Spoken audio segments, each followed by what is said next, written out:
নজর রাখবো পরবর্তী সংবাদে। পঞ্চায়েত অফিসে ঢুকে দাদাগিরি এবং পঞ্চায়েতের যে আধিকারিক রয়েছে তাকে শারীরিকভাবে হেনস্থা করা হয়েছে এবং তাই নয়, একই সঙ্গে কাগজ ছিঁড়ে ফেলার অভিযোগে আটক হয়েছে বিজেপি মন্ডল সভাপতি। অবশ্য এই অভিযোগ উঠে আসছে নদিয়ার শান্তিপুর থানার অন্তর্গত বাগাছড়া গ্রাম পঞ্চায়েত থেকে। পঞ্চায়েত অফিসের ভেতরে ঢুকে দাদাগিরি, রেজুলেশন, কাগজ ছিঁড়ে ফেলার অভিযোগের তীর বিজেপি মন্ডল সভাপতির বিরুদ্ধে।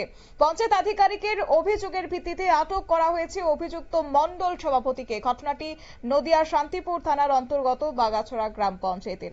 জানা গেছে, শান্তিপুর থানা এলাকার এক মন্ডলের এক বিজেপি সভাপতি উত্তম বিশ্বাস, তিনি অভিযোগ রয়েছে তিনি গতকাল বাগাছড়া গ্রাম পঞ্চায়েতের অফিসে ঢুকে এইভাবে চিৎকার করতে থাকে, পাশাপাশি ছিঁড়ে ফেলেছে পঞ্চায়েত অফিসের রেজুলেশন খাতা। এরপরই পঞ্চায়েতের আধিকারিকের তরফ থেকে শান্তিপুর থানায় অভিযুক্ত মন্ডল সভাপতির বিরুদ্ধে লিখিতভাবে অভিযোগ দায়ের করা হয়।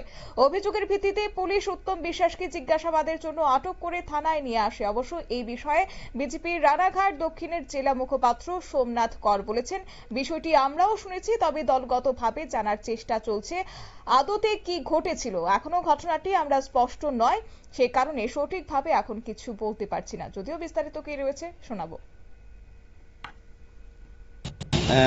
কি ঘটনা ঘটেছে পুরো এখন ডিটেলস জানি না।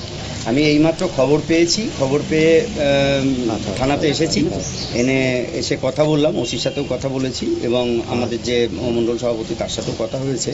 এখন বিষয়টা কি ঘটেছে সেটা ডিটেলসে এখন সম্পূর্ণ পুলিশের ওসি তদন্ত করছেন, যিনি কমপ্লেনার তাকেও ডেকে জিজ্ঞাসাবাদ করবেন, কথাবার্তা বলবেন। এখন কথাবার্তা বলে বিষয়টা কি হয়েছে পুরোটা তো জানি না, এখন পুরো না জেনে আমার মনে হয় কোনো মন্তব্য করা ঠিক হবে না। আগে বিষয়টা কি হয়েছে পুলিশ তদন্ত করছে, আমরাও আমাদের যে দলীয় তদন্ত সেই দলীয় তদন্ত হবে। বিষয়টা কি হয়েছে ডিটেলস না জেনে এখন এই মুহূর্তে মন্তব্য করতে পারছি না। একজন মণ্ডল সভাপতি কি পঞ্চায়েতের মধ্যে ঢুকে এরকম কাগজপত্র ছিল? না, উনি মণ্ডল সভাপতি হিসাবে তো পঞ্চায়েতে ঢোকেননি, ঢুকেছেন একজন বাগাতের সাধারণ মানুষ হিসাবে ঢুকেছিলেন। ঢুকে উনি কি ঘটনা ঘটিয়েছেন, ওখানে আদৌ কি ঘটেছে সেটা কমপ্লেনারের কাছ থেকে বা বিষয়টা পুরো কমপ্লিট না জেনে আমার মনে হয় মন্তব্য করা ঠিক নয়। আমি মন্তব্য এই বিষয় নিয়ে করছি না এখন।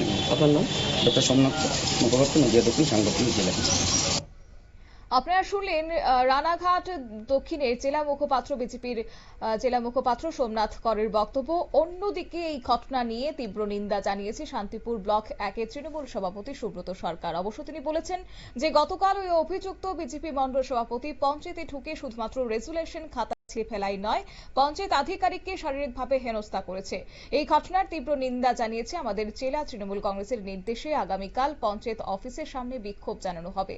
তবে অভিযোগের ভিত্তিতে ঘটনার তদন্ত শুরু করেছে পুলিশ এবং ওই মণ্ডল সভাপতিকে জিজ্ঞাসাবাদ শুরু করার পাশাপাশি পঞ্চায়েত অফিসের সিসিটিভি ফুটেজ খতিয়ে দেখার চেষ্টা করছে পুলিশ।